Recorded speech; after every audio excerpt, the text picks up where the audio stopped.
그렇게 버티지 마세요. 이미 아래부터 솔직해졌잖아요. 입 다물어요. 지금 누가 볼지도 몰라. 봤으면 좋겠는데요.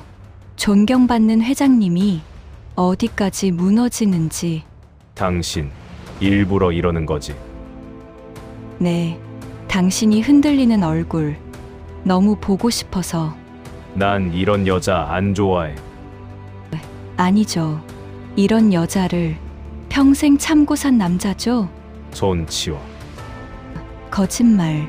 지금 더 가까이 끌어당겼잖아요. 여기서 이러다 들키면 끝이야. 그래서 묻는 거예요. 인생이 끝나는 쪽이 좋아요?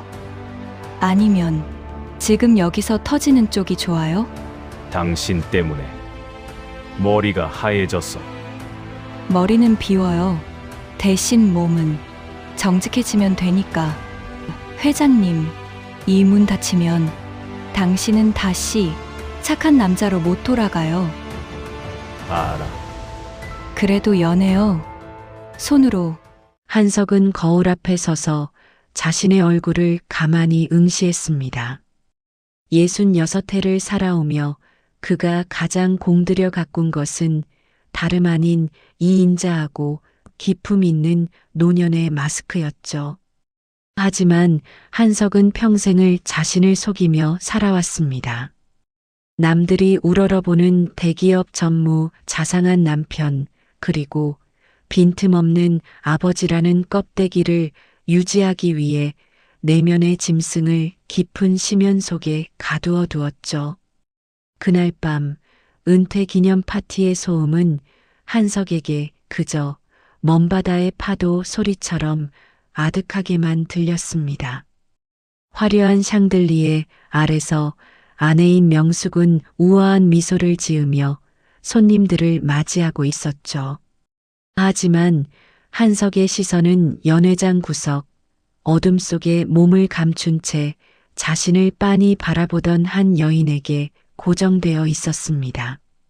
그녀는 명숙의 오랜 제자이자 한석이 결코 마주해서는 안 될 과거의 파편인 유진이었습니다. 유진은 천천히 한석에게 다가왔습니다. 그녀의 짙은 향수 냄새가 한석의 코끝을 자극했고 수십 년간 억눌러왔던 본능이 꿈틀거리기 시작했죠. 유진이 한석의 귀에 입술을 바짝 대고 낮게 속삭였습니다. 전무님, 아니, 이제는 회장님이라고 불러야 할까요? 여전히 그 가면은 답답해 보이시네요.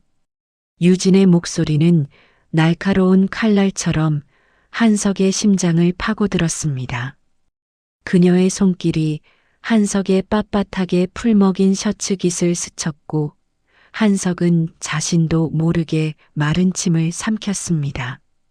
한석은 유진의 손목을 거칠게 낚아챘습니다. 이곳은 사람이 많습니다. 유진 씨. 한석의 목소리는 떨리고 있었지만 눈빛만은 그 어느 때보다 뜨겁게 타오르고 있었죠. 유진은 도발적인 미소를 지으며 한석의 구속을 즐기는 듯 했습니다. 전무님이 가르쳐 주셨잖아요. 진정한 정직함은 자신의 욕망을 마주하는 것에서 시작된다고요. 지금 전무님의 눈은 저를 안고 싶어 미칠 것 같은 짐승의 눈이에요. 유진의 도발에 한석의 이성은 순식간에 무너져 내렸습니다. 평생을 지켜온 도덕적 결벽증은 유진의 하얀 살결 앞에서 무력해졌습니다. 한석은 주위를 살핀 뒤 유진을 이끌고 연회장 뒤편의 VIP 대기실로 향했습니다. 육중한 문이 닫히고 잠금 장치가 철컥 소리를 내며 걸리는 순간 두 사람 사이에 팽팽하던 긴장감은 폭발했습니다. 한석은 유진을 벽으로 밀어붙였고 그녀의 붉은 입술을 거칠게 삼켰습니다. 그것은 키스라기보다는 서로의 살점을 뜯어먹으려는 굶주린 짐승들의 사투에 가까웠죠. 명숙이 밖에서 자신을 찾고 있을 것이라는 공포보다 지금 이 여자의 숨결을 온전히 소유하고 싶다는 갈증이 더 컸습니다. 명숙의 경고가 머릿속을 스쳤지만 한석은 오히려 그 경고를 비웃었습니다. 그래요. 나는 지금 이 순간만큼은 나 자신에게 가장 정직합니다. 이 추악하고도 달콤한 욕망이 바로 진짜 나인 것입니다. 한석의 거친 손길이 유진의 실크 드레스 자락을 파고들었고 고요했던 대기실은 두 사람의 거친 숨소리로 가득 찼습니다. 하지만 그 뜨거운 열기 속에서도 한석은 문득 섬뜩한 한기를 느꼈습니다. 유진의 어깨 너머로 보이는 거울 속에 평생 본 적 없는 낯설고 탐욕스러운 노인의 얼굴이 자신을 비웃고 있었기 때문이죠. 그것은 파멸의 시작을 알리는 전주곡이었습니다. 한석은 유진의 목덜미에 얼굴을 묻으며 생각했습니다. 이 길의 끝이 낭떠러지라 할지라도 나는 이제 멈출 수 없다고 말입니다. 그들의 은밀한 회합이 끝나갈 무렵 대기실 밖에서 명숙의 날카로운 목소리가 들려왔습니다. 여보, 안에 있어요? 한석의 몸이 돌처럼 굳어졌습니다. 유진은 여유롭게 옷매무새를 다듬으며 한석의 뺨에 가벼운 입맞춤을 남겼습니다. 이제 시작이에요, 나의 전무님. 유진은 차가운 미소를 남긴 채 비밀 통로를 통해 사라졌고 한석은 다시 인자한 마스크를 고쳤으며 문을 열 준비를 했습니다. 손은 여전히 미세하게 떨리고 있었지만 말이죠. 폭풍 같았던 은퇴 파티가 끝나고 맞이한 아침은 소름 끼칠 정도로 평온했습니다. 한석은 고급스러운 실크 잠옷 차림으로 테라스에 앉아 식어가는 에스프레소를 응시하고 있었죠. 어젯밤 VIP 대기실에서 유진과 나누었던 그 지독하고도 달콤한 타액의 맛이 여전히 혀끝에 남아있는 것만 같았습니다. 한석에게 그 소망은 평생 일구어온 명예도 산더미 같은 재산도 아니었습니다. 그것은 바로 유진이라는 이름의 치명적인 탐닉 그 자체였던 것이죠. 맞은편에 앉은 아내 명숙은 평소와 다름없이 우아하게 토스트를 자르고 있었습니다. 하지만 그녀의 눈빛에는 서늘한 칼날이 숨겨져 있었죠. 여보, 어제 파티 끝나고 어디 갔었어요? 한참을 찾았는데. 명숙의 질문은 평범했지만 한석의 심장은 요동치기 시작했습니다. 그는 애써 평정심을 유지하며 대답했죠. 술 기운이 올라서 잠깐 대기실에서 잠이 들었나 보오. 한석의 거짓말은 매끄러웠지만 명숙은 토스트를 자르던 손을 멈추고 한석을 빤히 쳐다보았습니다.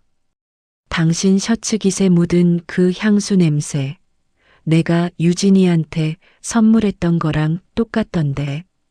우연인가요? 명숙의 목소리는 낮고 차분했지만 그 안에는 거대한 폭풍이 몰아치고 있었습니다. 한석은 대답 대신 커피를 한 모금 들이켰습니다. 목구멍을 타고 내려가는 쓴맛이 마치 자신의 앞날을 예견하는 것 같았죠. 그는 더 이상 이 숨막히는 집안에 머물 수 없었습니다. 그는 서둘러 자리를 박차고 일어났습니다. 운동이나 좀 다녀오겠소. 한석의 뒷모습을 바라보는 명숙의 눈동자가 증오와 질투로 번들거렸습니다. 한석이 향한 곳은 헬스장이 아니었습니다. 그는 홀린 듯이 강남의 한 특급 호텔 스위트룸으로 차를 몰았습니다. 그곳에는 이미 유진이 기다리고 있었죠. 문을 열자마자 보이는 것은 얇은 가운 하나만을 걸친 채 와인 잔을 기울이고 있는 유진의 매혹적인 실루엣이었습니다. 유진 씨, 한석의 목소리는 갈구하는 짐승의 신음과도 같았습니다. 유진은 천천히 다가와 한석의 넥타이를 거칠게 잡아당겼습니다. 생각보다 빨리 오셨네요. 회장님, 아니, 나의 한석 씨. 유진의 손길이 한석의 가슴팍을 파고들었습니다. 이렇게 나이 어린 여자의 살결을 탐하는 거 말이에요. 유진의 도발적인 속삭임에 한석은 이성을 완전히 잃어버렸습니다. 그는 유진을 번쩍 들어 올려 침대로 던지듯 눕혔습니다. 입술이 맞닿는 순간 어젯밤보다 더 뜨거운 불길이 두 사람을 집어삼켰죠. 한석의 손은 거칠고 급했습니다. 그는 마치 내일이 없는 사람처럼 유진의 몸 구석구석을 탐닉했습니다. 유진의 하얀 피부 위에 남겨지는 한석의 흔적들은 추악하면서도 처절한 욕망의 증거였죠. 유진은 한석의 등에 손톱 자국을 내며 그 고통과 쾌락을 동시에 즐기는 듯 했습니다. 더 거칠게 해봐요.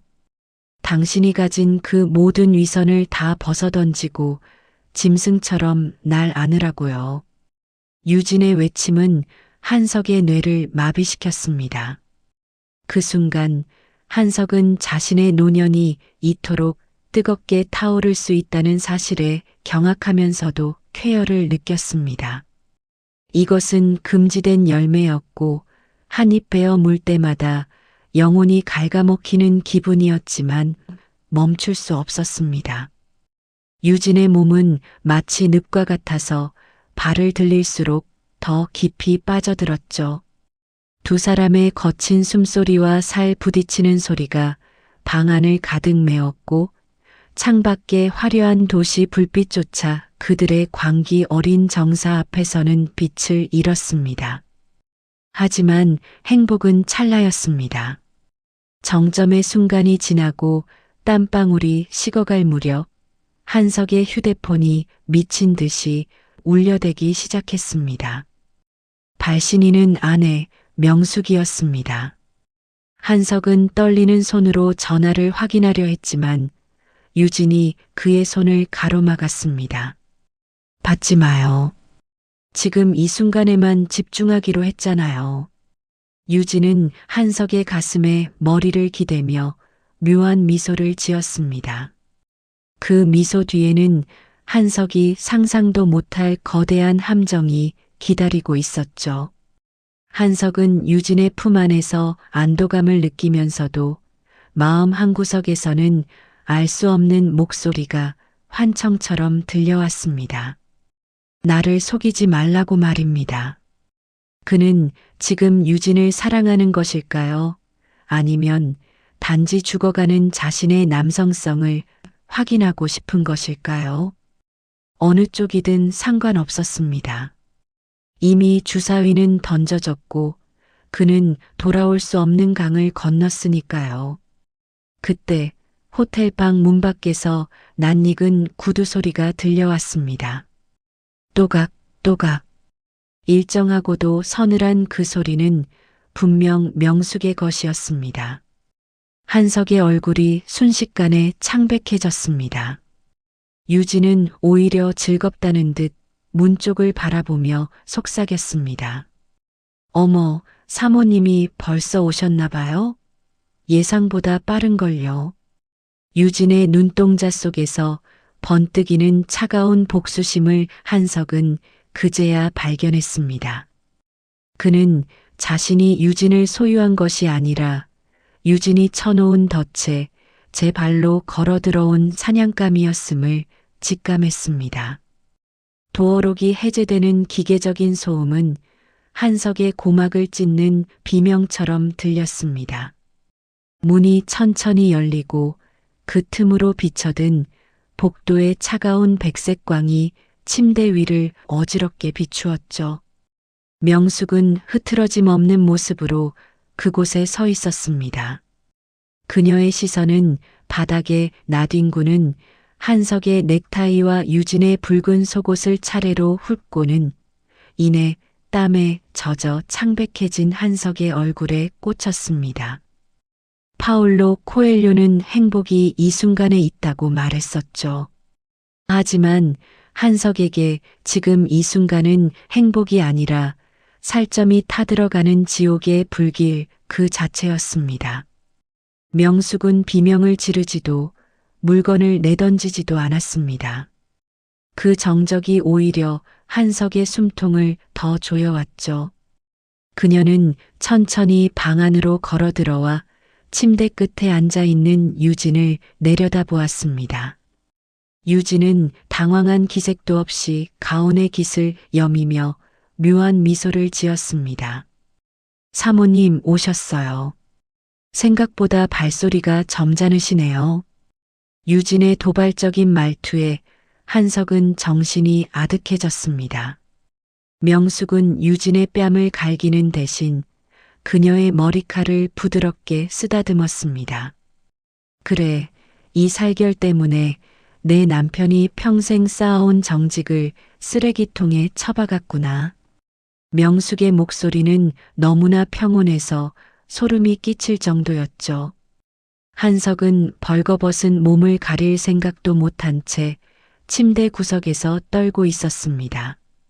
여보, 이건 그러니까. 한석의 변명은 채 끝을 맺지 못했습니다. 명숙의 서늘한 눈길이 그를 향했기 때문이죠. 당신이 말하던 그 정직이 이런 거였나요? 나를 속이고 자신을 속이고 결국 이 어린 여자의 몸속에서 행복을 찾겠다고요. 명숙은 가방에서 서류 한 뭉치를 꺼내 침대 위에 던졌습니다. 그것은 한석이 은퇴 전 비밀리에 조성했던 비자금 장부와 유진과의 만남이 기록된 탐정의 보고서였습니다. 상황은 한석이 예상한 것보다 훨씬 치명적이었습니다. 유진은 처음부터 명숙의 지시를 받고 한석에게 접근한 스파이였거나 혹은 두 여자가 한석을 파멸시키기 위해 짠 거대한 그물이었던 것이죠. 유진은 한석의 당혹스러운 표정을 즐기며 그의 어깨에 부드럽게 손을 올렸습니다.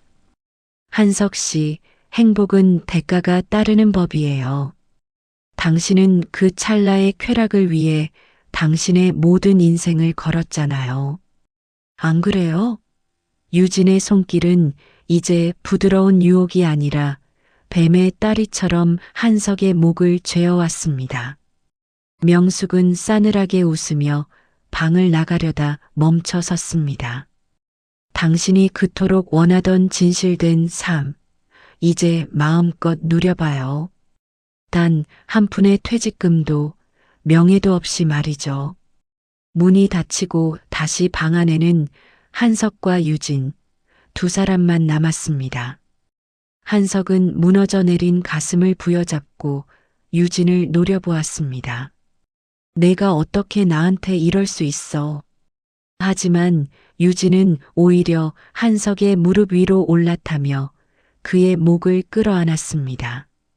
왜요? 이제 방해꾼도 없는데 더 즐겨야죠. 어차피 다 잃었잖아요.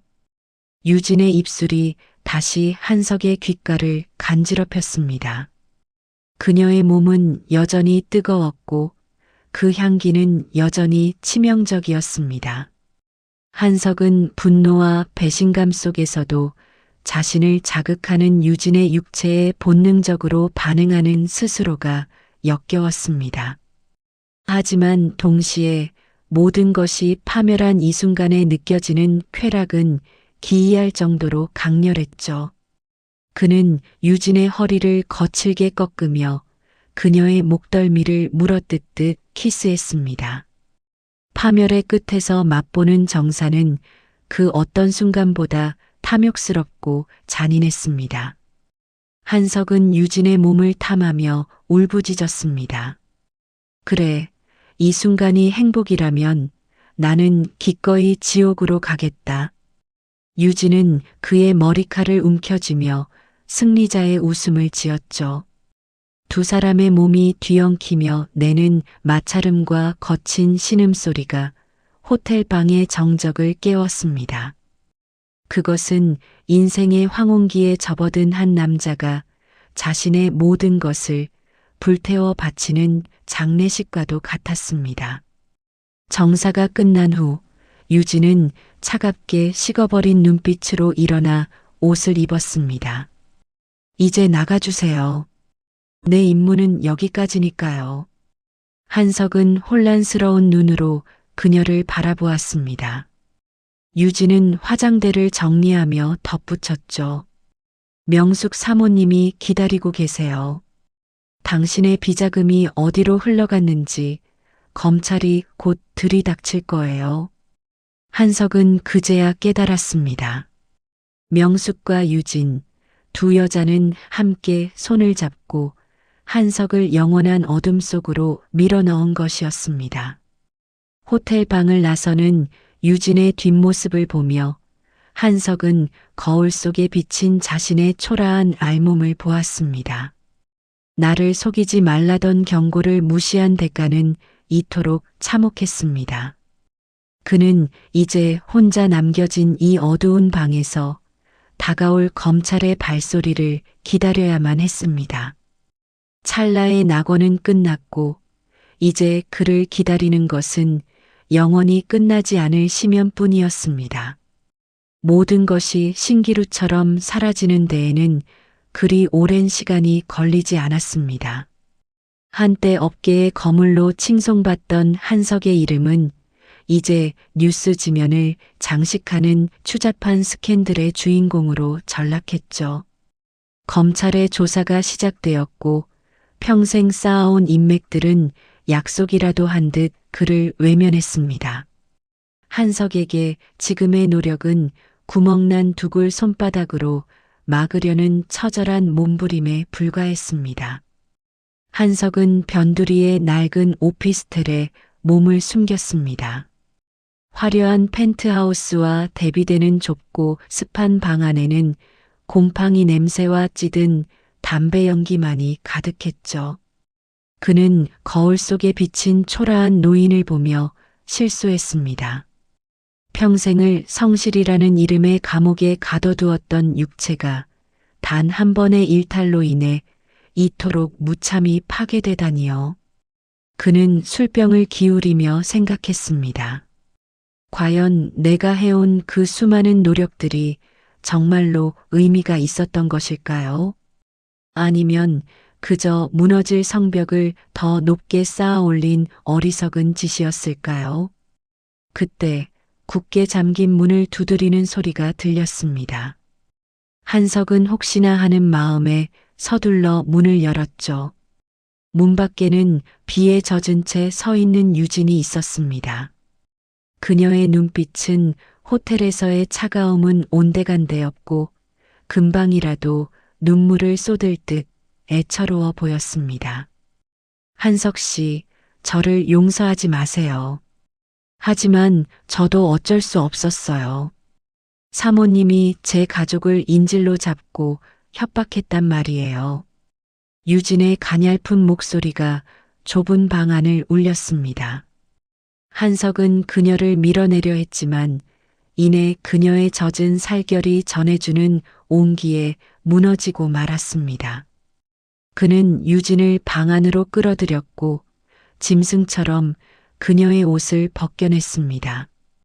이것이 명숙의 또 다른 함정일지도 모른다는 의심이 머릿속을 스쳤지만 지금 한석에게 중요한 것은 논리가 아니라 자신의 살아있음을 증명해 줄 타인의 체온이었습니다.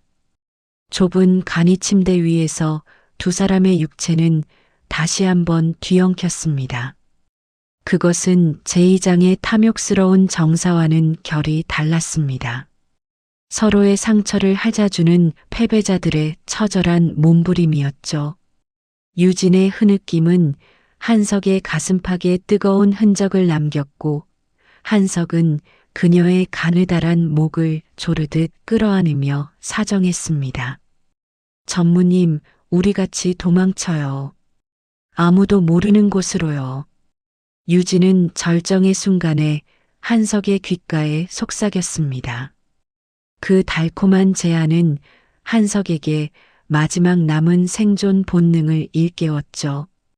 그는 유진과 함께 해외로 도피할 계획을 세우기 시작했습니다. 명숙이 아직 찾아내지 못한 비상금이 해외 계좌에 남아 있었기 때문입니다.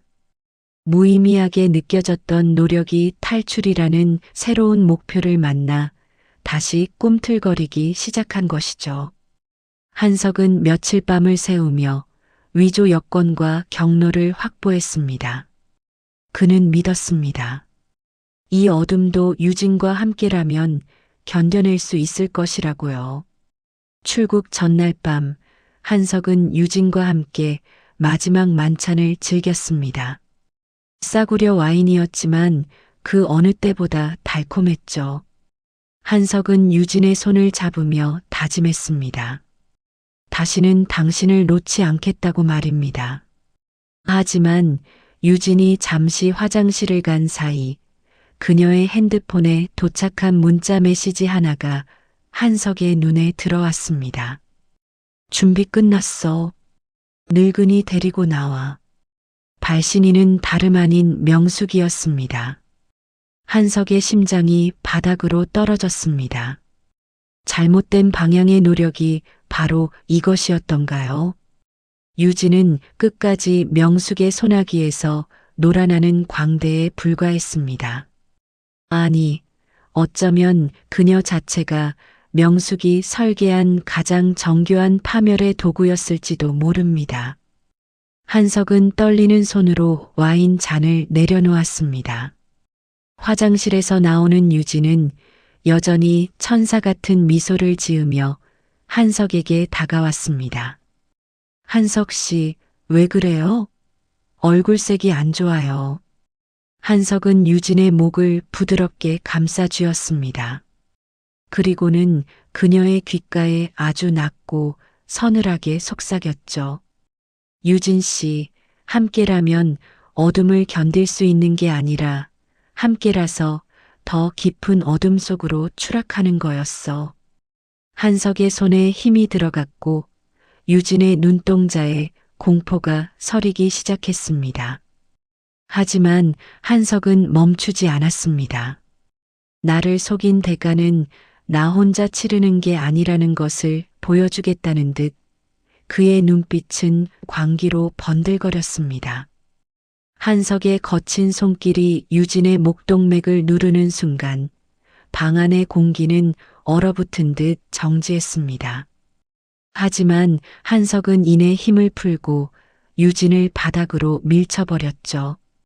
죽이는 것조차 그에게는 사치스러운 감정 소모였습니다. 결국 자신이 얼마나 보잘것없고 나약한 존재인지를 인정하는 비참한 결말로 이어졌습니다. 유진은 바닥에서 기침을 토하며 공포에 질린 눈으로 한석을 바라보았죠. 그때 낡은 오피스텔의 문이 마치 기다렸다는 듯 천천히 열렸습니다. 그곳엔 완벽하게 재단된 코트를 입은 명숙이 서 있었습니다. 여보, 그만하면 됐어요. 명숙의 목소리는 파도 소리처럼 낮고 일정했습니다. 그녀는 바닥에 쓰러진 유진을 경멸하듯 훑어보고는 한석에게 다가갔죠. 한석은 헛웃음을 터뜨렸습니다. 당신이 원한 게 이거였나? 내가 밑바닥까지 추락해서 당신 발밑을 기는 거. 명숙은 한석의 헝클어진 머리칼을 부드럽게 정리해주며 대답했습니다. 아니요. 나는 당신이 당신 자신을 똑바로 보길 원했을 뿐이에요. 우리가 함께 읽어온 그 모든 세월을 배신한 대가가 얼마나 시리고 아픈 것인지 말이죠. 명숙은 유진을 밖으로 내보냈습니다.